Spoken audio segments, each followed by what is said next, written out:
आणि त्यानंतर त्या संदर्भातलं स्पष्ट क्लिअर होईल. एक बाब खरी आहे की आज 4 वाजता राजभवनावरती महायुतीच्या मंत्र्यांचा शपथविधी त्या ठिकाणी आहे.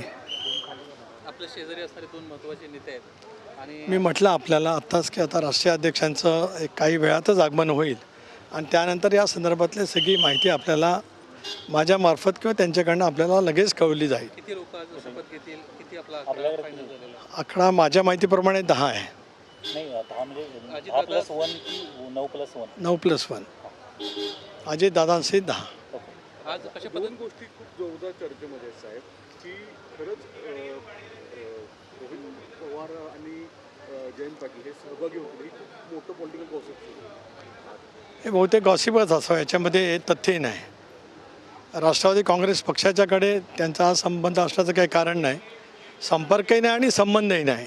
आम्ही वेगळा विचार करूनच 6 वर्षापूर्वी दादांच्या नेतृत्वाखाली इंडियामध्ये सहभागी होण्याचा निर्णय घेतलेला आहे आणि त्या निर्णयाचं स्वागत महाराष्ट्रातल्या जनतेने एक अभूतपूर्व असं यश महाराष्ट्राच्या विधानसभेच्या निवडणुकीमध्ये आम्हाला देऊन दिलेलं आहे.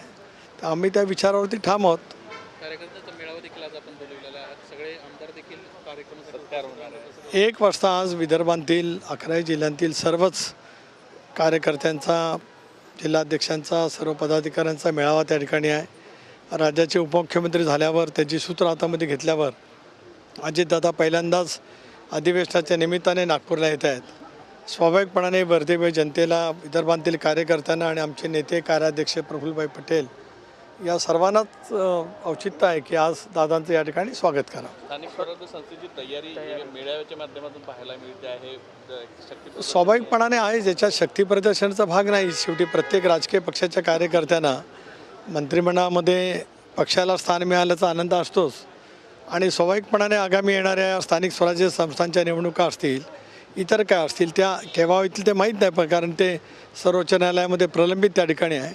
पण ज्या वेळेला होतील त्यावेळेला पक्ष आणि पक्षाचं संघटन मजबूत करणं हे आम्हा सर्वांचंच कर्तव्य आहे, काम आहे.